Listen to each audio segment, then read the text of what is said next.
Donc, l'Halloween, les origines de l'Halloween, c'est une fête, ça vient de l'origine des fêtes celtiques. Celtique, c'est ça, ça se passait en Angleterre. Et puis, c'était une fête qu'on faisait pour annoncer la fin des récoltes, puis le début de la saison du soleil.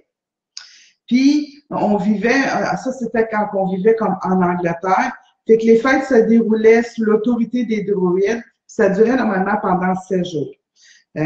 Nous, au Québec, ça n'a pas commencé comme ça. Nous, ça fait longtemps que ça existe. Nous, au Québec, on pourrait dire c'est dans les années plus 1930, 1920 que ça a comme été plus incrusté dans nos façons de fêter au Québec. C'est le 31 octobre, puis c'est la fête de l'ouverture des portes entre deux mondes. Fait que c'est sûr que quand on ouvre les portes entre deux mondes, on peut s'attendre qu'il y ait du positif autant qu'il y ait du non évolué qui se présente. Et c'est la veille de la fête dite la fête comme les catholiques ils fêtaient, c'était la Toussaint. Puis la Toussaint, c'est la fête des morts. C'est la journée, on appelle ça la Toussaint, le 1er novembre, ou le jour des morts, parce que c'est la journée où ce que les morts peuvent venir nous redire un petit coucou, peuvent venir se manifester dans les maisons terrestres. Mais comme on ouvre les portes entre deux mondes, mais c'est aussi ça qui arrivait. Il faut dire que les gens qui font de la télé puis tout ça, ben ils se sont servis beaucoup de ces origines-là pour faire des films de peur, puis des films qui des films de peur, mais des films surtout qui nous amenaient dans un élément de non-contrôle. C'est un petit peu ça que je veux dire.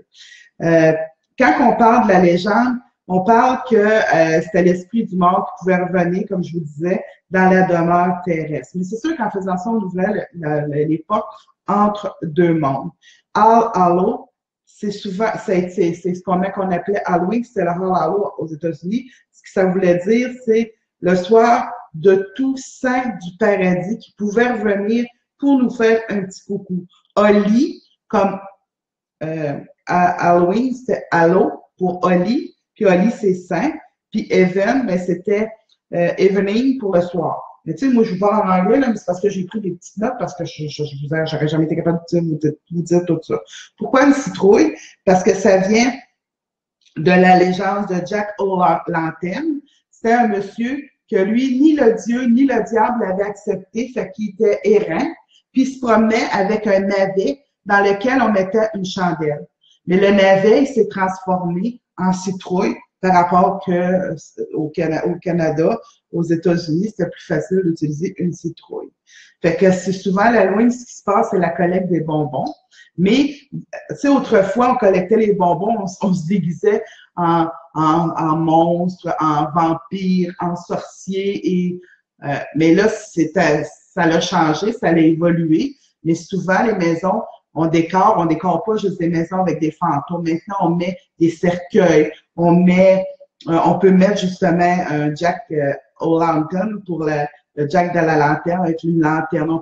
Fait que c'est plein, ça a beaucoup été modifié, mais c'est un sujet qui est très intéressant quand on regarde ça en profondeur. Puis, quant au squelette, ben ça, c'était la relique du saint vénéré qu'on appelait le Jotan. Puis les sorcières, ben c'est parce que les gens qui faisaient des guérisons dans d'autres lieux et d'autres temps, il n'y avait pas d'argent pour faire des guérisons, fait que pour donner des soins. Fait que ce qu'ils faisaient, c'est qu'ils en prenaient une la journée de l'Halloween, ils la déguisaient en vieille dame pour qu'elle passe puis qu'elle demande de l'argent pour qu'elle quête de l'argent.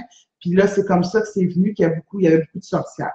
Mais l'origine de l'Halloween, c'est vraiment de faire peur. C'est vraiment juste la veille, la nuit avant, c'est comme le réveillon de la Toussaint, je dirais. Puis la Toussaint, c'est vraiment la journée des morts, le jour des morts.